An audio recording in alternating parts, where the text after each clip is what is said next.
The sterile white walls of the Galactic Medical Facility on Kepler 442b hummed with the quiet efficiency of advanced alien technology.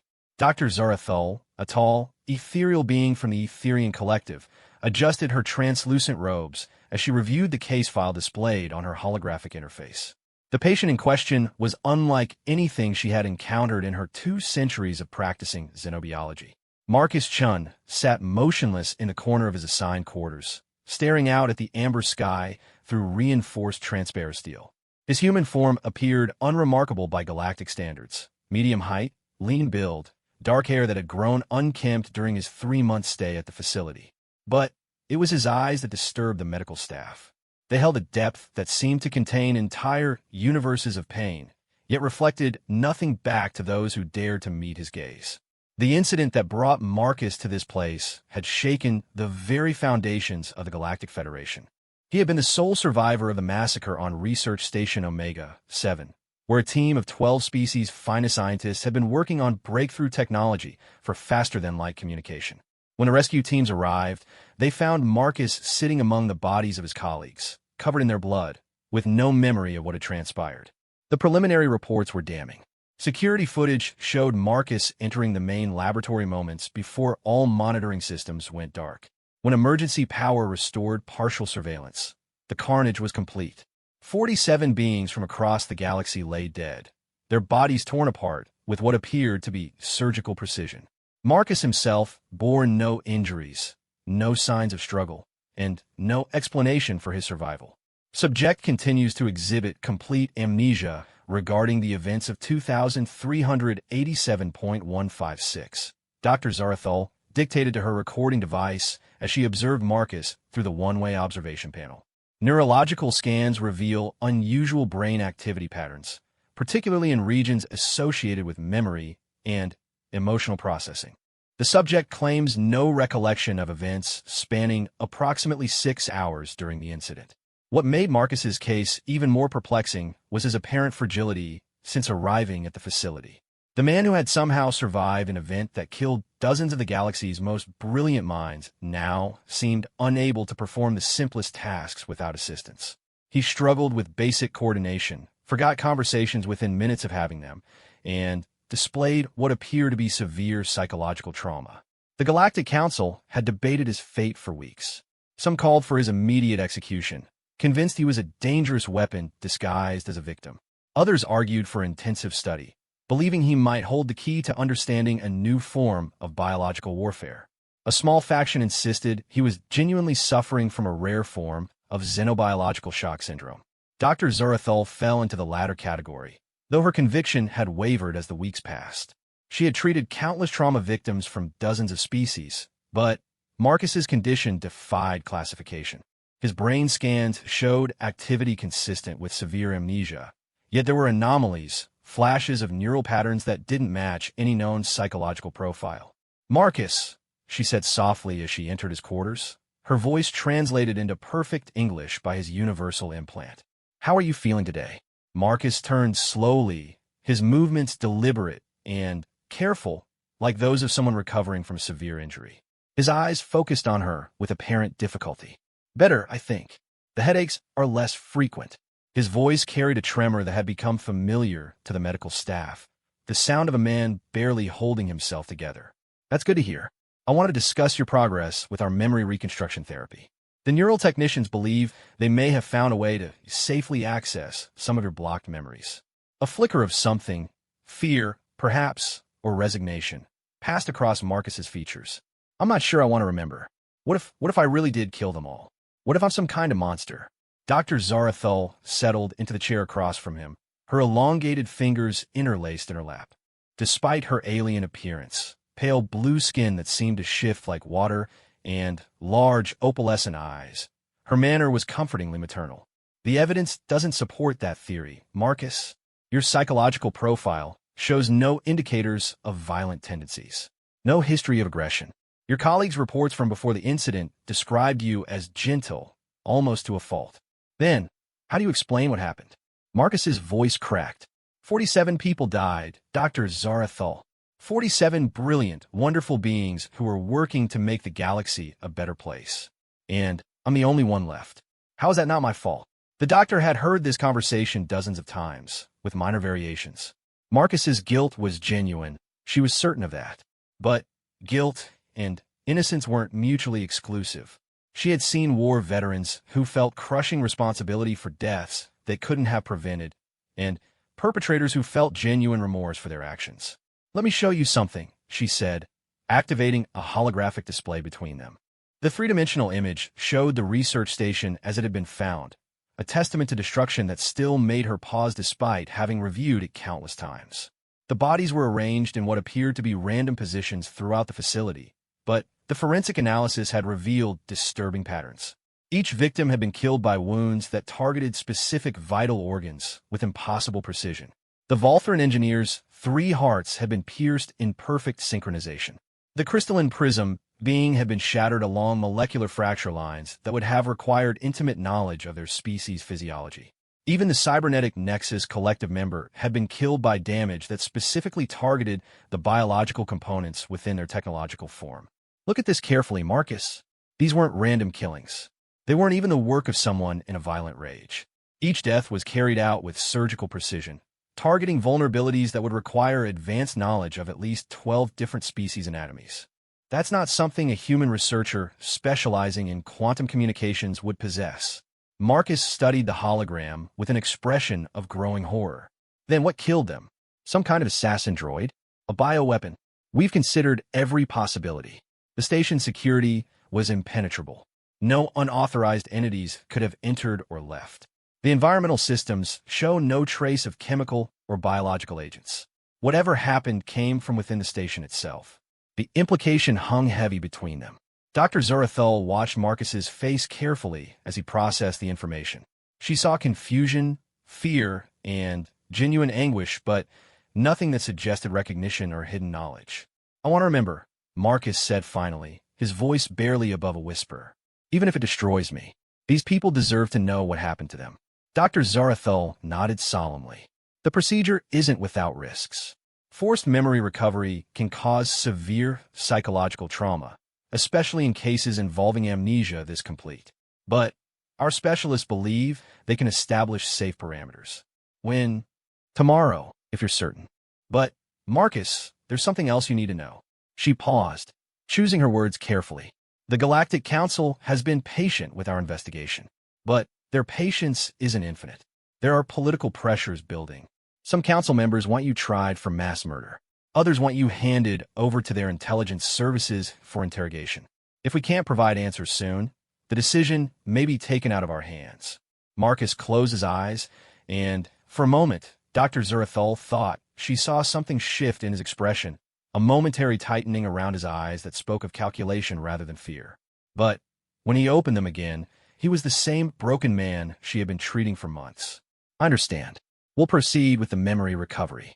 That evening, Dr. Zarathul reviewed Marcus's file one final time before the procedure. His background was remarkably unremarkable for someone at the center of such a devastating incident. Born on Earth to middle-class parents, educated at standard institutions, employed by the Federation's research division for 8 years without a single disciplinary note. His psychological evaluations had consistently rated him as stable, empathetic, and intellectually curious. His assignment to Research Station Omega 7 had come through standard channels. The project was classified, but, not unusually so, the Federation funded hundreds of similar communications research initiatives across the galaxy. Marcus had been selected not for any special expertise, but because his particular combination of skills in quantum mechanics and xenological interfaces made him uniquely qualified to work with the diverse team assembled for the project. The team itself had been the true treasure of the station. Dr. Kethvar of the Hegemony had been on the verge of breakthrough discoveries in subspace manipulation. The prism entity, known as Harmony of Light, had developed crystalline matrices that could process information at speeds previously thought impossible. Even the youngest team member, a Rigelian prodigy named Saska, had already revolutionized 3 separate fields of study. All dead, all killed with precision that spoke of intimate knowledge of their specific physiologies. Dr. Zarathul's personal theory was that Marcus had witnessed something, perhaps the activation of an experimental device that had somehow turned deadly. The amnesia could be his mind's way of protecting itself from trauma too severe to process. But even that theory had holes. Where was this device? Why had it left Marcus unharmed while killing everyone else? She found herself returning to one particular detail from the crime scene that haunted her. Marcus had been found sitting in the center of the main laboratory, cross-legged on the floor with his hands resting peacefully on his knees. His clothes were soaked with blood, but it belonged entirely to others. Not a single wound marked his body. He had been conscious when the rescue teams arrived, looking up at them with an expression of such profound sadness that the first responder, a hardened military veteran, had broken down in tears on the spot. When asked what happened, Marcus had simply said, "I don't know. I don't remember anything." And from that moment until now, his story had never changed. As she prepared for sleep, Dr. Zarathul made a decision that would prove fateful. She accessed the facility's security system and placed an additional monitoring protocol on Marcus's quarters. Something about the timing of his memory loss bothered her. It was too clean, too convenient. If the recovery procedure revealed nothing, she would need to consider possibilities that challenged everything she believed about her patient. What she didn't know was that 3 levels below her comfortable quarters, in a shielded communications room that didn't appear on any facility blueprints, a message was being transmitted to a location that existed outside known space. The message was simple: the sleeper stirs. Memory recovery scheduled for tomorrow. Recommend immediate extraction. The response came back within minutes. Negative. Let them proceed. It's time for the Reaper to wake up. In his quarters, Marcus Chun lay on his narrow bed, staring at the ceiling. His breathing was deep and regular, every outward sign indicating peaceful sleep. But behind closed eyelids, his eyes moved constantly, tracking movements and patterns that existed only in the hidden depths of his mind. In those depths, something that had been dormant for months was beginning to stir. Memories that weren't quite memories. Training that felt like instinct. A purpose that transcended the gentle researcher everyone believed him to be. The countdown had begun, though only one being in the facility knew it. Tomorrow's procedure wouldn't recover Marcus Chen's memories. It would wake up something far more dangerous. The Neural Recovery Laboratory was a marvel of Galactic Federation technology, combining the most advanced neurological sciences from dozens of species into a single, sophisticated treatment center. Dr. Zarathul arrived early, wanting to personally oversee every aspect of Marcus's memory recovery procedure. The chamber itself was circular, with walls lined with bioneural interfaces that could adapt to the specific neurology of any sentient species.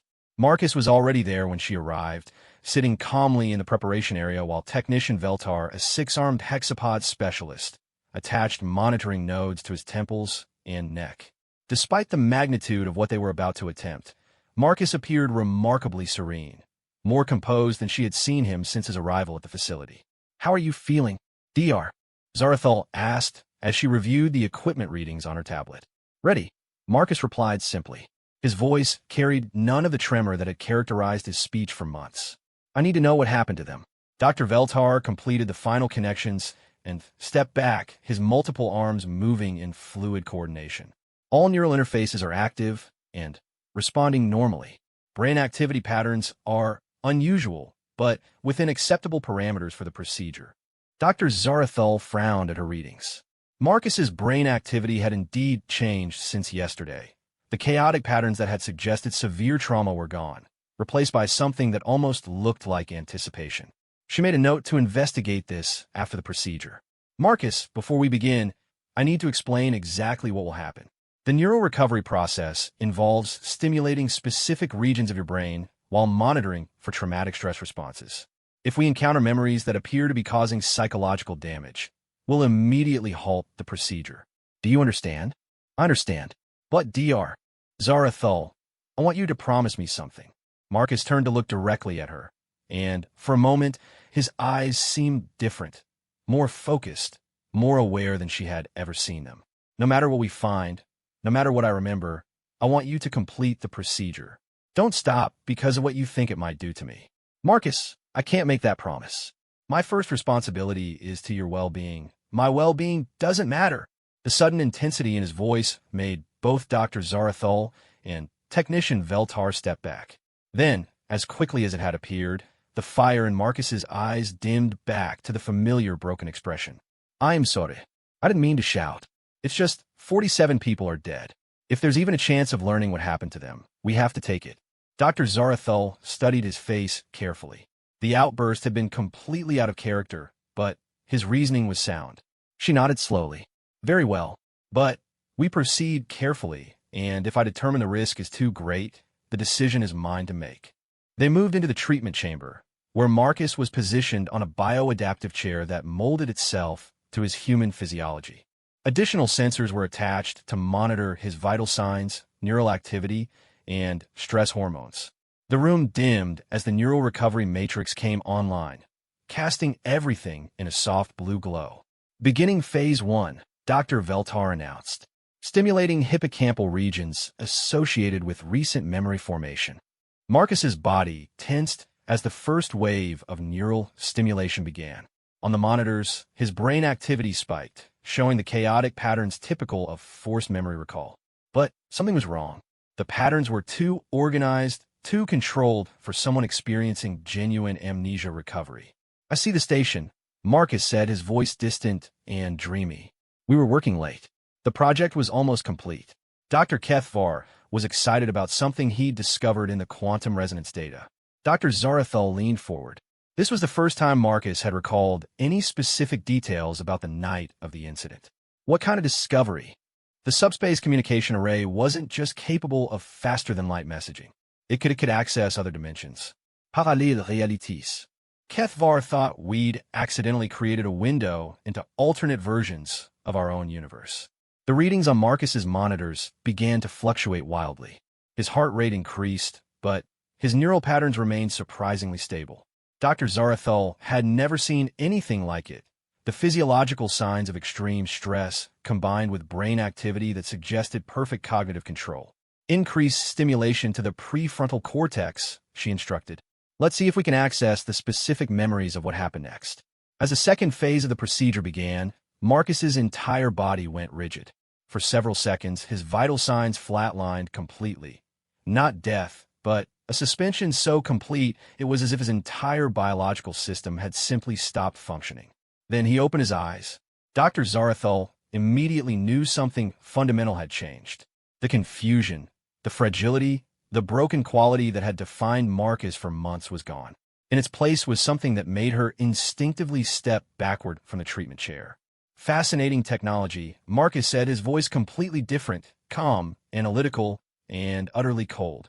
Neural memory recovery using biosynaptic stimulation. Crude by some standards, but effective for its intended purpose. Marcus! Dr. Zarathul's hand moved unconsciously toward the emergency shutdown controls. How are you feeling? He turned his head to look at her, and she saw immediately that whatever had returned to consciousness behind those eyes was not the broken human she had been treating. His gaze was predatory, calculating, measuring her as if determining the most efficient way to kill her. Dr. Zarathul of the Etherian Collective, age 237 standard years. Specialist in xenobiological psychology, with particular expertise in trauma-induced memory disorders. 3 offspring, all grown. Husband deceased in a Rigel system conflict 15 years ago. Marcus recited her personal information as if reading from a file she had never shared. You've been treating me for 3 months, 14 days, and 16 hours. How do you know? I know many things, doctor, including the exact circumstances that led to the unfortunate demise of my colleagues at Research Station Omega-7.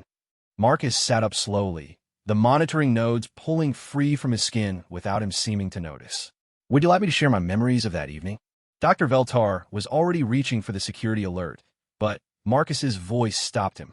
I wouldn't recommend that, technician. This conversation is going to be illuminating for everyone present. It would be unfortunate if we were interrupted. Something in his tone made the hexapod freeze with his hand halfway to the emergency panel. Dr. Zarathul realized with growing horror that Marcus hadn't moved from the chair, hadn't made any threatening gestures, yet somehow both she and Veltar were paralyzed by an aura of absolute danger that emanated from him. Dr. Kethvar was correct about the subspace array's capabilities. Marcus continued, his tone conversational despite the circumstances. It had indeed created a window into alternate realities. What he discovered in his excitement was that one of those realities had been watching us back. The treatment chamber's lights flickered as Marcus spoke, and Dr. Zarathul noticed that the air itself seemed to grow colder. You see, Doctor, there are universes where humanity took a very different path. Realities where we faced extinction early in our development, and were forced to adapt in ways that would horrify the soft, peaceful humans, In some of those realities, we became something else entirely. Something designed specifically for survival in a hostile cosmos. What are you saying? Dr. Zarathul managed to whisper. I'm saying that the gentle researcher Marcus Chun died the moment that interdimensional window opened. What stands before you now is his replacement. A being from a reality where humanity learned that the universe is full of predators, and the only way to survive is to become the apex predator yourself. Marcus stood slowly, and Dr. Zarathul was struck by how his entire physicality had changed. The uncertain, careful movements were gone, replaced by a fluid grace that spoke of perfect control over every muscle and nerve. The entity that replaced your Marcus Chun is known by many names across the realities from which it comes. The Cleanser, the silence between stars. But the one that seems to resonate most appropriately is the Reaper. That's impossible, Dr. Veltar stammered, his 6 arms trembling. Interdimensional travel is theoretical. Consciousness transfer between realities is beyond your current understanding of physics, yes. But not beyond the understanding of beings who have had eons to perfect such techniques. The civilization I come from has mapped 17,000 different reality streams. In most of them, humanity dies young. In some, we thrive. And in a precious few, we become something transcendent. Marcus, or the thing that had been Marcus, began to pace around the treatment chamber. His movements were hypnotic, predatory, like those of a great cat circling its prey. The tragedy of Research Station Omega-7 was not that I killed your colleagues, Doctor. It was that their deaths were the gentlest mercy I could provide. You see, the interdimensional window they opened didn't just allow me to cross over. It allowed other things to see your reality. Things that make me seem positively benevolent by comparison. Dr. Zarathul forced herself to focus through her terror. The wounds on the victims. The surgical precision. That was you. Indeed. Each of those brilliant beings was beginning to transform into something far worse than death. The interdimensional energies were rewriting their genetic codes, their neural patterns, their fundamental essence. Within hours, they would have become beacons, anchors that would have allowed an invasion force from my reality to establish a permanent foothold in yours. The entity wearing Marcus's face stopped directly in front of her, and she could see now that his eyes held depths that were definitely not human. They contained knowledge of countless worlds, endless conflicts, and a weariness that spoke of eons spent in service to purposes beyond mortal comprehension. I gave them clean deaths, Doctor. Quick, precise, and merciful. The alternative would have been transformation into beings of pure malevolence, followed by the systematic destruction of every living thing in this galaxy. Why should I believe you? She managed to ask. Because, Dr. Zarathul, you have spent 3 months studying the broken human I pretended to be. You have seen my psychological profiles, my reactions to therapy, my genuine distress at the deaths I caused. Every emotion was real. The trauma was genuine. The entity you call the Reaper truly is tormented by the necessity of what we do. The pronoun choice wasn't lost on her. We? Did you think I was alone, Doctor? Across the multiverse, there are countless threats to civilizations like yours. Realities where entropy itself has gained consciousness. Dimensions where time flows backward, and madness is the only constant. Universe-spanning entities that feed on the death of entire galaxies. Marcus gestured around the chamber, and she realized with growing dread that he was describing not just possibilities, but active, ongoing threats. In my reality, humanity learned to stand against these forces. We became the guardians, the watchers, the final line of defense between the peaceful civilizations and the horrors that lurk between dimensions. We call ourselves the Reaper Corps, and we have been fighting this war for longer than your species has existed. The broken persona, Dr. Zarathul said, understanding beginning to dawn. It wasn't an act. You really were damaged by what you had to do. Every Reaper carries the weight of the lives we take to save others. The psychological conditioning that allows us to function in combat requires us to feel the full emotional impact of our actions. We are killers, Doctor, but we're not monsters. The distinction matters, even if others cannot see it. The entity that had been Marcus moved to the chamber's viewing window and looked out at the alien landscape beyond. I have been dormant in this false persona for 3 months because my mission here was not complete.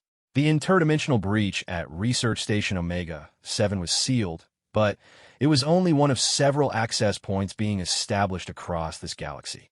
Dr. Zarathul felt ice forming in her stomach. There are others. 7 additional sites, to be precise. Each one a potential gateway for invasion. Each one requiring a Reaper's intervention to prevent catastrophe. He turned back to her, and his expression carried something that might have been regret. I had hoped to complete this mission without involving innocent civilians. But circumstances have evolved beyond my original parameters. What do you mean? I mean, Doctor, that the Galactic Federation's investigation into my activities has attracted attention from the very entities I was sent to stop. They know a Reaper is operating in this reality, and they are accelerating their invasion timeline. Marcus activated a holographic display with a gesture that seemed to bypass the chamber's normal control systems entirely. The image that appeared showed a star map of the local galactic sector, with 7 points highlighted in pulsing red. Each of these locations will experience an incident within the next 48 hours. Without intervention, the invasion will begin, and this reality will follow the same path as countless others, consumed by entities that exist beyond your understanding of life and death.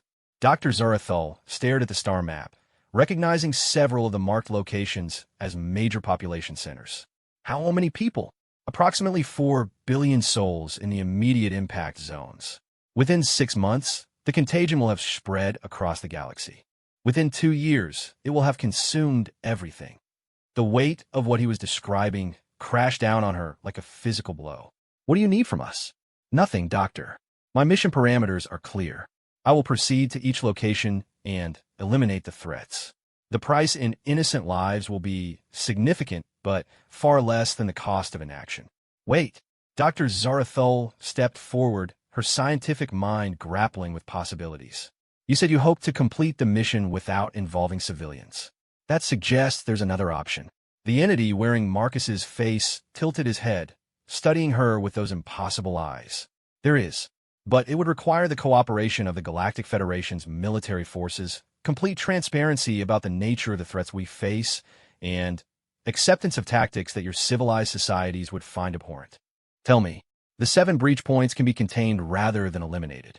Instead of killing everyone at each site, we establish quarantine zones and work to close the dimensional rifts permanently. The process would take approximately 30 days and require resources from across the Federation. Dr. Zarathul felt a surge of hope. That sounds preferable to mass casualties. It would be, under normal circumstances. But there are complications you haven't considered, Doctor. Marcus's expression grew even more grave. The entities attempting to breach your reality are not random predators. They are scouts and advanced forces for something called the Consuming Dark, a force of pure entropy that has already destroyed most of my home reality. He paused, letting the implications settle. If they establish even one successful foothold in your universe, they will immediately begin working to create a permanent gateway. That gateway would allow the Consuming Dark itself to cross over. And, Doctor, when that happens, no force in this or any other reality will be able to stop it. The room fell silent except for the quiet humming of the medical equipment. Dr. Zarathul felt the weight of impossible decisions pressing down on her. In a matter of minutes, her understanding of reality had been fundamentally shattered and rebuilt around truths too vast and terrible to fully comprehend. How long do I have to decide? She asked finally. Dr. Zarathul, the choice is not yours to make. I am informing you of these facts as a courtesy, because you have treated me with dignity and compassion during my recovery period. But my mission will proceed regardless of any decisions made by this facility or the Galactic Federation. The entity that had been Marcus turned toward the chamber's exit, then paused. However, if you choose to act on this information, you should know that time is extremely limited. The first breach event will occur in 37 hours at the research facility on Proxima Centauri. I will be leaving within the hour. Wait, Dr. Zarathul called after him. How do I contact you? How do I know you're telling the truth about any of this? Marcus stopped and turned back one final time. For just a moment, his expression softened, and she caught a glimpse of the gentle researcher she had known for 3 months. Doctor, in approximately 15 minutes, you will receive an encrypted communication from Federation High Command requesting immediate consultation on 7 simultaneous security incidents across the galaxy. Each incident will match exactly with the breach points I've shown you. His expression hardened again into the terrible certainty of the Reaper. That should provide sufficient verification of my claims. As for contacting me, that will not be necessary. If you choose to convince the Federation to attempt the containment option, I will know. If not, I will proceed with the elimination protocol. And if the Federation can't be convinced in time, then, Dr. Zarathul, I suggest you use whatever influence you have to evacuate as many civilians as possible from the marked locations. The Reaper Corps has learned many hard truths over the eons, but perhaps the hardest is this. Sometimes the only way to save a civilization is to sacrifice part of it. With that, Marcus Chun, or the entity that wore his form, walked out of the Neural Recovery Laboratory, leaving Dr. Zarathul and Technician Veltar alone with the terrible weight of knowledge that would change everything. Exactly 15 minutes after Marcus left the Neural Recovery Laboratory, Dr. Zarathul's personal communication device erupted with the highest priority alert signal she had ever heard. The holographic display materialized before her eyes, showing the seal of Federation High Command, along with an urgent request for immediate consultation on what the message classified as multiple synchronized reality breach events. She stood in the empty laboratory, her hands trembling as she read the preliminary reports. 7 locations. 7 incidents of inexplicable phenomena occurring simultaneously across the galaxy. The details were sparse, but terrifying. Research stations going dark, entire populations reporting shared nightmares, gravitational anomalies that defied known physics. Proxima Centauri Research Facility had lost contact with Federation Command 37 minutes ago. Dr. Zarathul closed her eyes, feeling the weight of cosmic responsibility settling on her shoulders. In her 2 centuries of life, she had never faced a decision with implications beyond her own world, her own patients, her own carefully ordered existence. Now, she held knowledge that could determine the fate of billions of lives across multiple realities. She opened a secure communication channel to Federation High Command. This is Dr. Zarathul of the Galactic Medical Facility, responding to your consultation request. I have critical information regarding the nature of the incidents you've reported. The response came immediately. Dr. Zarathul, this is Admiral Korkshai of the Federation Defense Council. We understand you have been treating the survivor from Research Station Omega-7. Is this correct? Admiral, what I'm about to tell you will challenge everything we believe about reality itself. I need your assurance that this communication is being recorded and that you will share it immediately with the full Defense Council. Doctor, we have 7 simultaneous crises developing across our territory. Time is not a luxury we possess. Please proceed with your report. Dr. Zarathul took a deep breath and began to speak. For the next 20 minutes, she related everything Marcus, the Reaper, had told her. She described the interdimensional nature of the threats, the existence of multiple realities, the concept of the Reaper Corps, and the immediate danger facing their galaxy. The silence on the other end of the communication stretched so long that she began to wonder if the connection had been severed. Finally, Admiral Korkshai spoke, his voice carefully controlled. Doctor, you are asking me to believe that our reality is under attack by entities from alternate dimensions, that the human survivor in your care is actually some form of interdimensional warrior, and that we have less than 36 hours to mobilize a galaxy-wide defense against threats we cannot understand or detect. Admiral, I understand how it sounds, but every detail he provided about the current incidents has proven accurate. The locations, the timing, even the specific nature of the phenomena match his predictions exactly. And his proposed solution involves us trusting this individual to coordinate a military response across multiple star systems, using tactics that he claims will be abhorrent to our civilized sensibilities. Dr. Zarathul heard the skepticism in the Admiral's voice, but also something else, fear.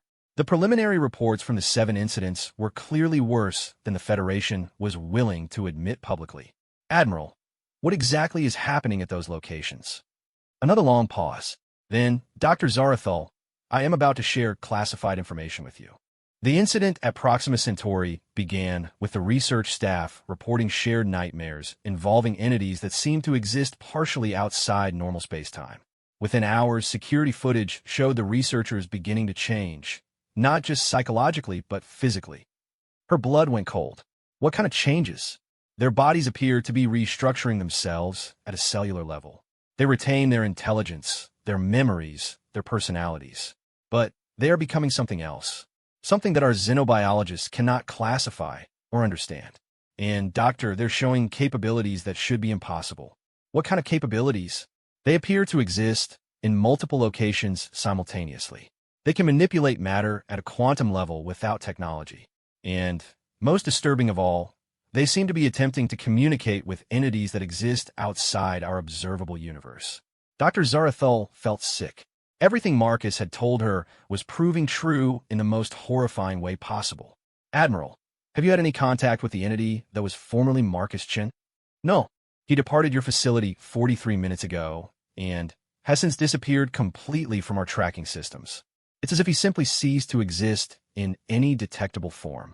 He said he would proceed with his mission regardless of your decision. Admiral, based on what he told me about the elimination protocol, I believe he intends to destroy the affected populations before they can complete their transformation. Destroy entire populations? The Admiral's voice rose in alarm. Doctor, we're talking about millions of civilians. Even if everything you've told me is accurate, we cannot sanction mass genocide as a solution. Dr. Zarathul found herself in the impossible position of defending actions she herself found abhorrent. Admiral, according to him, the alternative is the transformation of those populations into entities that would then facilitate an invasion that could consume our entire galaxy. He claims to have fought this war across multiple realities and that sometimes the only choice is between catastrophic loss of life and total extinction. The communication channel crackled with interference, and she could hear urgent conversations taking place in the background at Federation Command. Finally, Admiral Korksai returned to the channel. Doctor, I need you to understand something. Even if we accepted everything you've told me as factual, the Federation cannot authorize the destruction of 7 population centers based on the word of a single individual, regardless of his claimed origins or intentions. Then, you're choosing the containment option? We're choosing to mobilize our best scientific and military resources to investigate these incidents and determine appropriate responses based on established Federation protocols. If these entities represent genuine threats, we will deal with them through conventional means. Dr. Zarathul felt a chill of dread. Admiral, he specifically warned that conventional approaches would be inadequate. The entities attempting to breach our reality have had eons to study and counter traditional military tactics. Doctor, I appreciate your concern, but the Federation has successfully dealt with countless threats over centuries of existence. We have protocols, technologies, and alliances that the Admiral's words were cut off by what sounded like alarms and emergency communications in the background. When he returned to the channel, his voice had changed completely. Dr. Zarathul, stand by. We're receiving reports from a Vega system that the affected population has begun moving in perfect coordination despite being separated across multiple planets. They're constructing something massive. Through her facility's viewing windows, Dr. Zarathul could see ships launching from various docking bays, emergency vessels, medical transports, and what appeared to be hastily assembled military craft. The amber sky was filling with the contrails of departing vehicles. Admiral, what kind of construction? Our long-range sensors are picking up structures that appear to be forming spontaneously across the Vega system. The transformed populations are working together despite being light years apart, building what our analysts can only describe as gateways. Massive, impossible gateways that seem to exist partially outside normal space. Dr. Zarathul closed her eyes. How long until they're completed? At current construction rates, approximately 18 hours. Doctor, I need to ask you directly, do you believe this individual, this Reaper, has the capability to stop what's happening? I believe he has knowledge and abilities that we don't understand.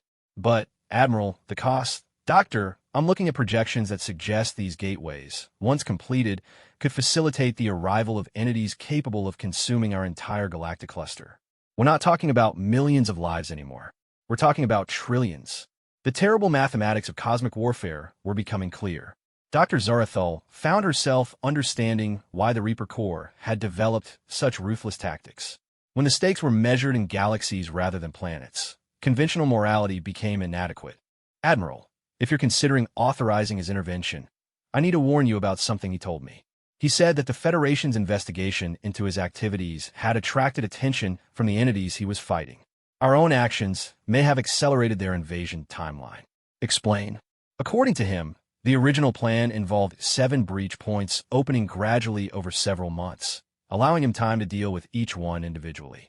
But our detention and study of him, our analysis of his activities, somehow alerted the invading forces to the presence of a Reaper in our reality. The communication channel filled with the sound of multiple urgent conversations.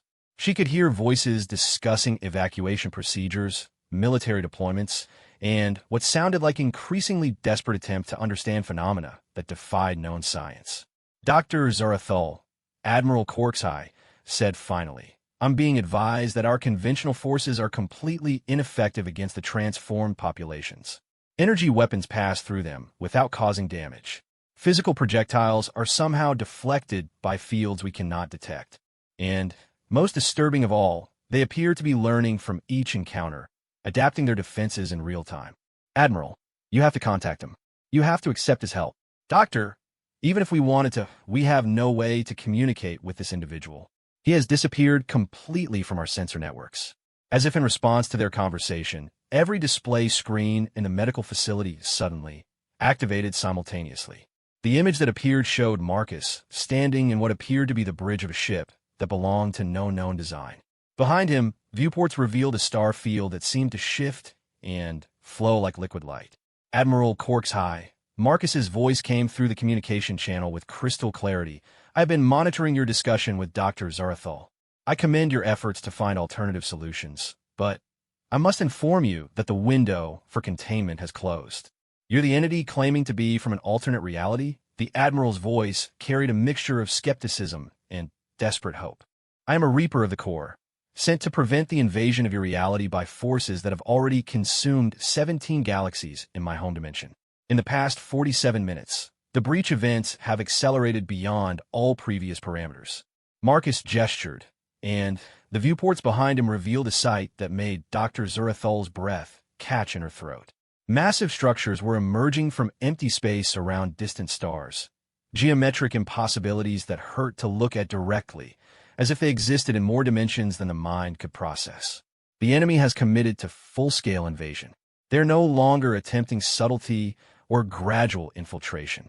What you see behind me are staging platforms for entities that exist beyond your understanding of life, death, and physical reality. Admiral Korksai's voice was strained. What does this mean for our defensive options? It means, Admiral, that we now have a choice between accepting billions of casualties in a coordinated strike against the staging platforms or accepting the extinction of every living thing in this galaxy within 72 hours. Dr. Zarathul watched Marcus's image on the screen and saw something in his expression that chilled her. Not just determination or grim resolve, but genuine grief. This being, whatever he truly was, carried the weight of countless similar decisions across multiple realities. There is one other option, Marcus continued, but it would require a level of trust and cooperation that I have rarely encountered in civilized realities. Tell us, the Admiral said immediately. The Reaper Corps maintains emergency protocols for situations exactly like this one. We can initiate what we call a reality lock, a process that severs this dimension from the interdimensional network permanently, preventing any further incursions, but also isolating your reality from the broader multiverse forever. Dr. Zarathul felt the implications hitting her like physical blows. What would that mean for us? It would mean that your civilization would develop in complete isolation from other realities. No interdimensional travel, no contact with alternate versions of your species, no access to technologies or knowledge from other dimensions. You would be alone in the cosmos in the most absolute sense possible. But we would survive? Admiral Korksai asked. your reality would survive. The entities attempting to invade would be cut off from their home dimension and would gradually decay into harmless energy. But the cost, Admiral, is that your universe would become a cosmic island. Nothing could ever enter or leave. The weight of the decision was staggering. Dr. Zarathul found herself thinking about all the potential discoveries, the countless other realities where humanity might have evolved differently, the vast network of knowledge and experience that would be forever beyond their reach. How long do we have to decide? The Admiral asked. 16 hours until the staging platforms become fully operational. The reality lock procedure requires 12 hours to complete. Admiral, I need your authorization to begin immediately, or I will proceed with the elimination protocol. Dr. Zarathul watched the cosmic chess match playing out in real time, understanding that she was witnessing decisions that would echo through all of future history. Whatever choice they made in the next few minutes would determine not just whether their civilization survived, but what form that survival would take. Admiral, she said quietly, there's something else you should consider. If this entity is telling the truth about the Reaper Core, about the ongoing war across multiple realities, then choosing isolation might mean abandoning other civilizations that are facing the same threats we are. Marcus's image turned to look directly at her through the screen, and she saw approval in his impossible eyes. Dr. Zarathul speaks wisdom, Admiral. The reality lock would save your galaxy, but it would also remove one potential ally from the ongoing struggle against the forces of entropy. Every reality that chooses isolation makes the war more difficult for those who remain. Admiral Corkshai's voice, when it came, carried the weight of cosmic responsibility. And if we choose to remain connected, if we refuse the reality lock, then we fight, Admiral, together, with all the risks and all the potential that such a choice entails. The communication channel fell silent as the fate of an entire galaxy hung in the balance of an impossible decision. The silence stretched across the communication channel for what felt like eternity. Dr. Zarathul watched Marcus's image on the screen, noting how he waited with the patience of someone who had faced similar moments countless times across multiple realities. Behind him, the impossible staging platforms continued their geometric expansion, growing like crystalline cancers against the star field. Finally, Admiral Corkshai spoke, his voice carrying the weight of a decision that would echo through all of future history. Reaper, before I make this choice, I need to understand something. You claim to fight this war across multiple realities. What gives you the right to make these decisions for entire civilizations? Marcus's expression didn't change, but Dr. Zarathul detected something that might have been approval in his eyes. Admiral, that is perhaps the most important question you could ask. The truth is, we have no right, no authority beyond that which comes from knowledge and capability. He paused, and the image shifted to show views of other realities. Galaxies filled with vibrant civilizations. Then, the same galaxies transformed into lifeless voids consumed by geometric impossibilities. The Reaper Core exists because my reality learned, too late, that the universe is not governed by justice or fairness. It is governed by entropy and the endless hunger of entities that exist beyond conventional existence. We became what we are because the alternative was extinction not just for humanity, but for every thinking being in our dimensional cluster. But you're asking us to trust your judgment about what's best for our reality, the Admiral pressed. How do we know your methods are the only solution? You don't, Admiral, and neither do I. The admission hung heavy in the space between them. Every Reaper carries the burden of uncertainty. We act based on experience, knowledge, and calculation, but we are not infallible. We have made mistakes. Realities have been lost due to our errors in judgment. Dr. Zarathul found herself unexpectedly moved by this display of vulnerability from a being she had witnessed radiating absolute confidence. However, Marcus continued, I can share with you the calculations that inform my recommendations. The reality lock has a 97% probability of saving your galaxy.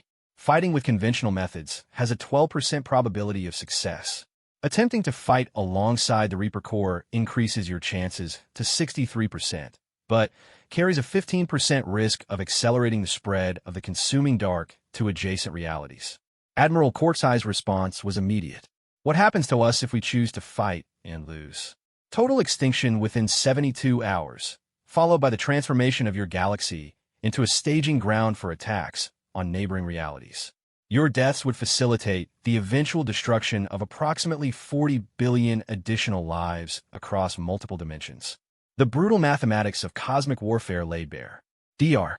Zarathul realized they were being asked to gamble not just their own existence, but the lives of countless beings they would never meet in realities they would never see. And if we choose isolation, and you're wrong about it being our only option, then your civilization survives in a cosmic island, forever wondering what connections and discoveries might have been possible. It is imprisonment, but it is also safety. Dr. Zarathul watched the Admiral's face on her secondary display and saw a leader grappling with the kind of choice that no amount of training could have prepared him for.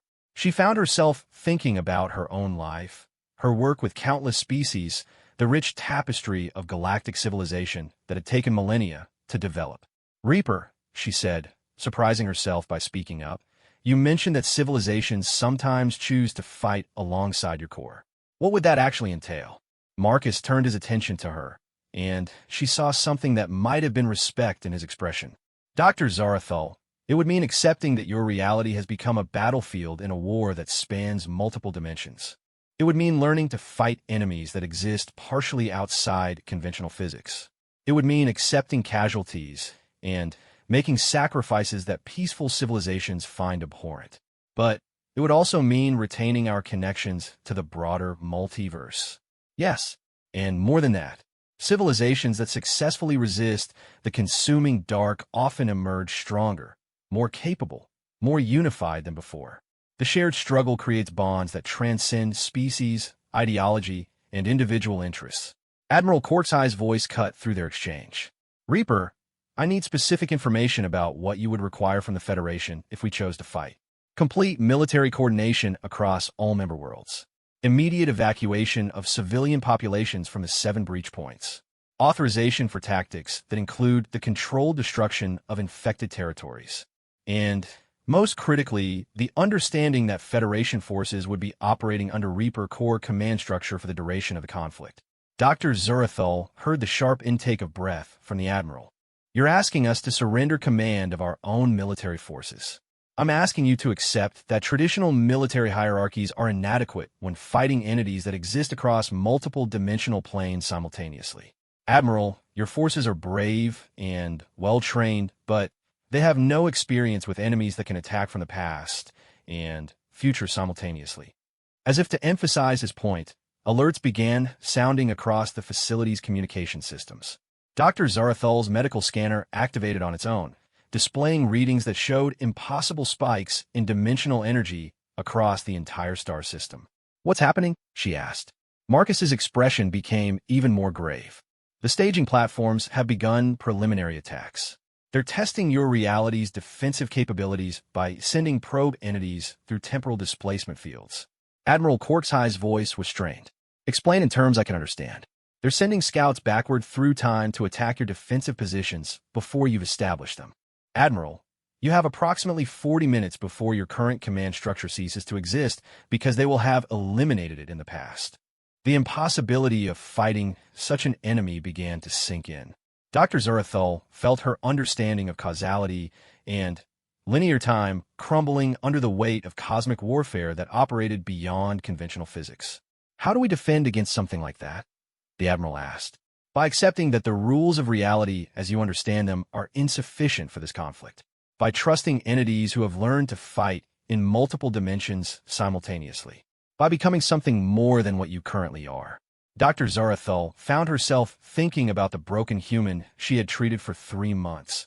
The gentle researcher who had carried the weight of impossible decisions behind a facade of amnesia-induced fragility. The psychological trauma had been real, but it had been the trauma of someone forced to make choices no being should have to make. "Reaper," she said quietly, "the amnesia, the psychological breakdown you displayed during your treatment, that was genuine, wasn't it? Every emotion you witnessed was real, Dr. Zarathul. The entity you call the Reaper carries the memories of every life taken, every civilization sacrificed, every impossible choice made across multiple realities. The human persona you treated was both a necessary deception and a genuine expression of the psychological cost of our mission. She thought about the night she had sat with him, listening to him express guilt and horror at the deaths of his colleagues. Understanding now that those emotions had been genuine made the scope of his sacrifice almost unbearable to contemplate. "How many times have you been forced to make decisions like this one?" she asked. "Across 417 realities, Dr. Zarathul, each one hoping for a solution that doesn't exist. Each one eventually accepting that survival sometimes requires choosing between terrible options." Admiral Corkshigh's voice, when it came, carried a new tone of resolution. "Reaper, if we choose to fight, what are our actual chances of winning without massive civilian casualties?" "Honest assessment, Admiral, approximately 28%. But those are better odds than any civilization has achieved fighting this enemy alone. And success would mean more than just survival. It would mean becoming part of a network of realities working together to push back against the forces of entropy." Dr. Zarathul felt the moment of decision approaching like a wave. She thought about her dead husband, her grown children, the countless patients she had treated across dozens of species. She thought about the rich complexity of galactic civilization, the art, the science, the endless diversity of life that had taken millions of years to evolve. "Admiral," she said, "I want to share something that might influence your decision. During my treatment of this individual, I observed something remarkable.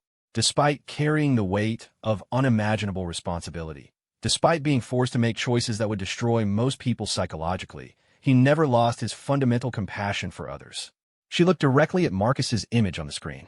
"The entity we call the Reaper has spent eons fighting to preserve civilizations he will never be able to join.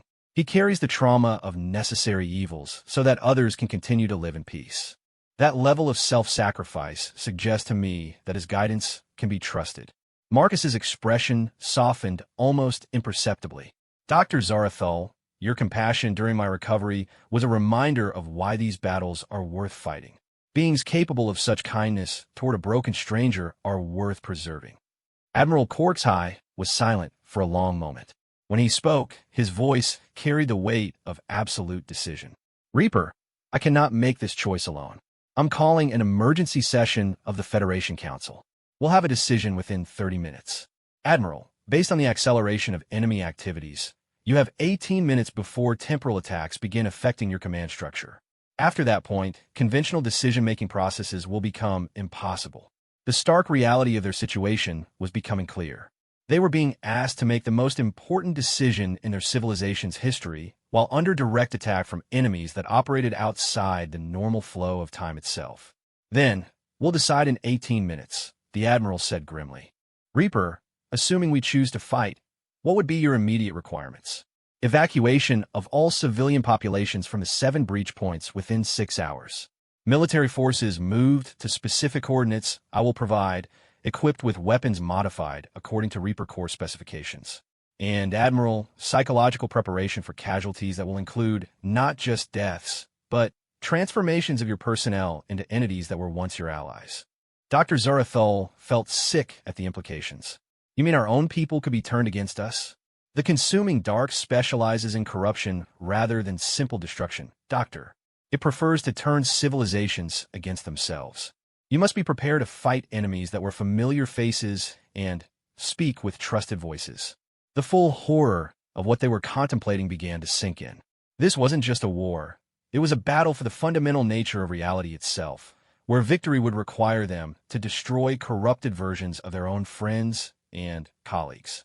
Alarms began sounding across the facility as emergency broadcasts announced the approach of the Federation Council session. Dr.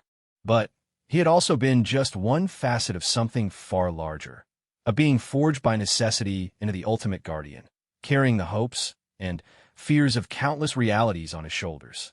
The vote, when it came, would echo across dimensions.